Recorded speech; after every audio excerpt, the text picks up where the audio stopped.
Tatlong bahayang natabunan ng gumuhong lupa mula sa bundok sa La Trinidad, lalawigan ng Benguet. Eksklusibong nakuna ng GMA News ang mismong pagguho ng lupa. Nagsisigawan ng mga tao dahil sa nangyaring yan. Bandang alas 3 kaninang hapon lang po yan. Biglang bumagsak ang unang bitak na lupa hanggang tuluyan na natabunan ang ilang bahay. Isang nakatatandang babae nagtamo ng bali sa tuhod ng madagadan ng gamit sa loob ng kanyang bahay. Nailigtas siya at naisugod sa ospital. Lumambot na bang lupa sa gilid ng bundok dahil sa patuloy na pag-ulan kaya't gumuho iyon. Isang batang 7 taong gulang ang ginahasa umano sa Aguilar, Pangasinan. Ang sospek ay binatilyong 15 taong gulang lang. Sa tabing ilog po nangyari ang pangahalay. Mismong ang ama pa ng biktima ang nakakita sa kanila. Excuse me po. Ayon sa pulisya, dapat isailalim sa tinatawag na psychological exam ang bata, ang biktima. Ilang araw na kasi siyang hindi makausap at hindi kumakain. Kinasuhan na ng pagkakahasa o rape ang minor de edad na sospek. Nahuli na rin daw dati ang sospek na yan sa Lingayen at Pinmalay sa Pangasinan din dahil sa pagnanakaw naman at sa karnaping. Pinag-iisipan daw ni Pangulong Noynoy Aquino na hiligin sa Estados Unidos na magpalipad ng tinatawag na mga spy plane sa West Philippine Sea. At yan ay para mabantayan o mamonitor, mamanmanan ang pinag-aagawang Panatago Scarborough Shoal. Ayon sa isang eksperto sa larangan ng foreign relations, tiyak na hindi yan ikatutuwa ng bansang China.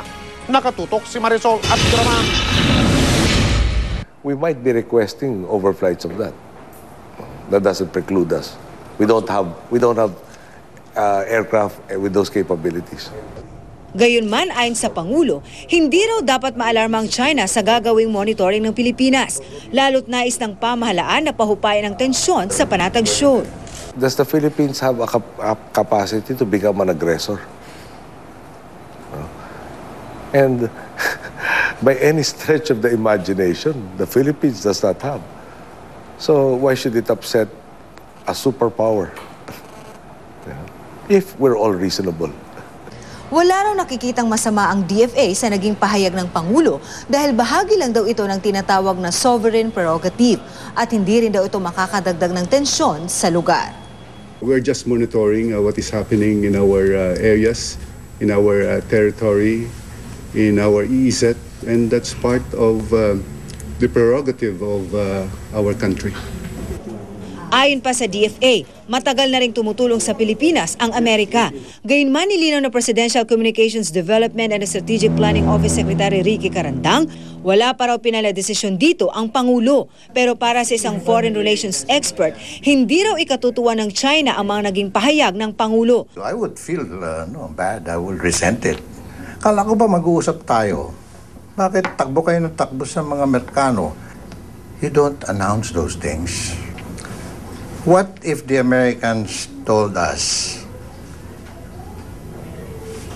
that we're not going to do that for you because we are neutral on the West Philippine Sea territorial disputes? Ano na ngayon ang magiging itsura natin? If they happen at all, they're surveillance flights, they're not meant to be provocative, they're merely meant to monitor our territory. There's no offensive capability here. So this should not be viewed as a provocative statement. Ayon naman sa DFA, patuloy ang pakikipag-usap ng ating pamahalaan sa China. Sinubukan namin kunin ang pahayag ng Chinese Embassy dito sa Pilipinas, pero walang sumasagot sa aming text at tawag.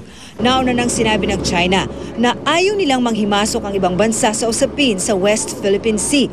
Pero ayon sa People's Daily, isang pahayagan sa China, inakusahan nito ang Pilipinas na muling nagsisimula ng tensyon sa West Philippine Sea. Marisol Abduraman, nakatuto. 24 oras. Up next, Julian San Jose nag-shoot na ng music video para sa kanyang bagong kanta.